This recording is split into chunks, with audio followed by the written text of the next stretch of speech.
Olivier Mélidy, je suis sculpteur et orfèvre. Alors mon travail est beaucoup orienté sur le travail du métal que je mets en œuvre de manière assez expressive dans des pièces qui sont inspirées d'univers végétal, d'un univers animal. Les pièces que je peux vous montrer aujourd'hui sont des masques à transformation.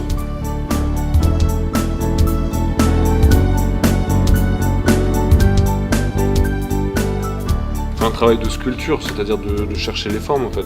Là ce que je fais c'est de la construction, mais toute la recherche, une grosse partie de la recherche est faite en amont. Et ensuite c'est du papier mâché, tout simplement du carton, vraiment pour trouver les formes. Ensuite je fais un travail de patronage en fait pour transférer toutes les surfaces en cuivre.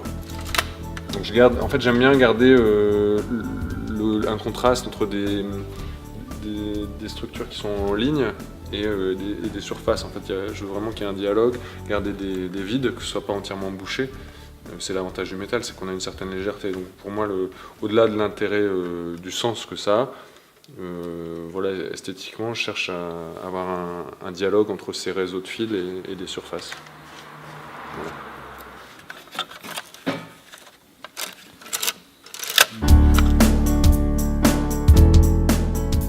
Donc ces pièces-là, c'est un élément d'une sculpture, d'un être hybride qui est une sorte de faune. Pour parler de la technique, ici c'est une technique qui s'appelle le fold forming. Donc on plie le métal, on le met en forme et on le réouvre. Donc il y a une distorsion qui se crée au martelage, en fait, un allongement. Et voilà, là c'est une pièce de départ, donc c'est un morceau de métal plié en deux. Qu'en martelant, on peut amener vers ce genre de forme.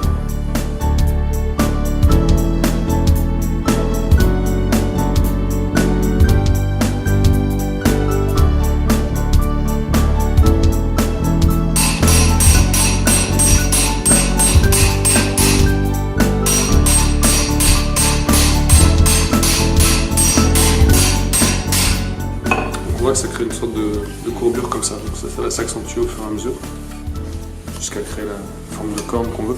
Et je vais vous montrer le recuit. Là c'est un peu tôt, mais en fait à force de marteler, ça devient rigide, en fait le métal s'écroule, donc il faut le passer au chalumeau pour qu'il redevienne souple.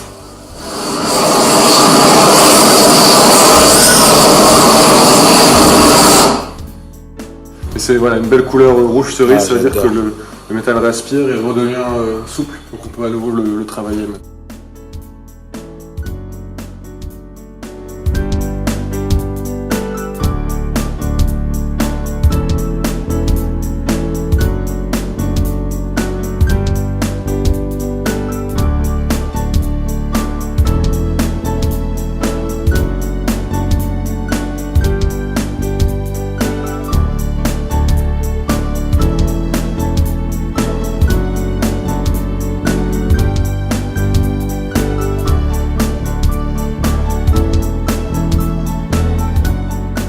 J'ai un DMA Métal qui est un diplôme à la fois de design et d'artisanat d'art.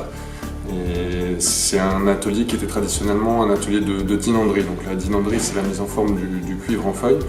Mais mes maîtres étaient des sculpteurs essentiellement. C'est un atelier qui a évolué progressivement et donc on a appris plein de techniques. Donc on soude, mais c'est pas de la métallerie. Il y a plein de métiers différents en fait dans le métal à travers lesquels moi je circule pour prendre les techniques qui m'intéressent. Donc la mise en forme du cuivre, c'est la dinanderie. Un peu de soudure, donc ça peut s'apparenter à de la métallerie. Un peu de tournage à l'occasion, bien que j'en fasse pas beaucoup. Sur ma carte, il y a écrit orfèvre. Tout ça, c'est pour le travail de l'argent, des métaux précieux. Là, je me lance un peu dans des essais en coutellerie aussi. Donc il y a plein de choses, plein de métiers, plein de choses passionnantes dans le métal. Donc là, sur cette sculpture-là, ce qu'on va faire, c'est une soudure oxyacétylène. Et donc cette structure-là va être assemblée pour devenir un masque. Cette pièce-là, c'est un masque à transformation. C'est un coyote, c'est un animal sauvage. Voilà, j'essaie de le rendre le plus expressif possible. Il y a un travail sur les patines, sur les différentes couleurs. Et voilà, il peut être porté déjà. Et il se transforme en un personnage. Donc l'idée de ce travail-là, en fait, c'est vraiment d'exprimer un lien entre l'humain et l'animal. De dire qu'on n'est pas séparé de ce monde-là, de ce qui nous entoure, des animaux, et que voilà, peut-être on a une part d'animalité en nous aussi en tant qu'humains, que les animaux ont quelque chose aussi à nous apprendre. Et c'est des pièces qui sont pas sorties de nulle part en fait, c'est le fruit d'un long travail formel et aussi d'une réflexion et d'une inspiration des cultures, différentes cultures chamaniques, des cultures animistes, dans lesquelles les masques à transformation sont parfois utilisés pour des voyages spirituels. Le chaman en fait a un masque comme ça qui dans des cérémonies est utilisé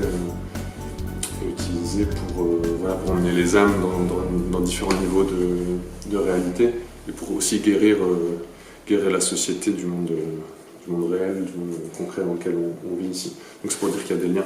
Et voilà, c'est ça qui m'inspire. Alors après, ces masques-là ne sont pas des objets magiques évidemment, mais ils ont cette connotation-là. Pour moi, c'est plus que des objets décoratifs en fait. Ils ont un petit aspect magique.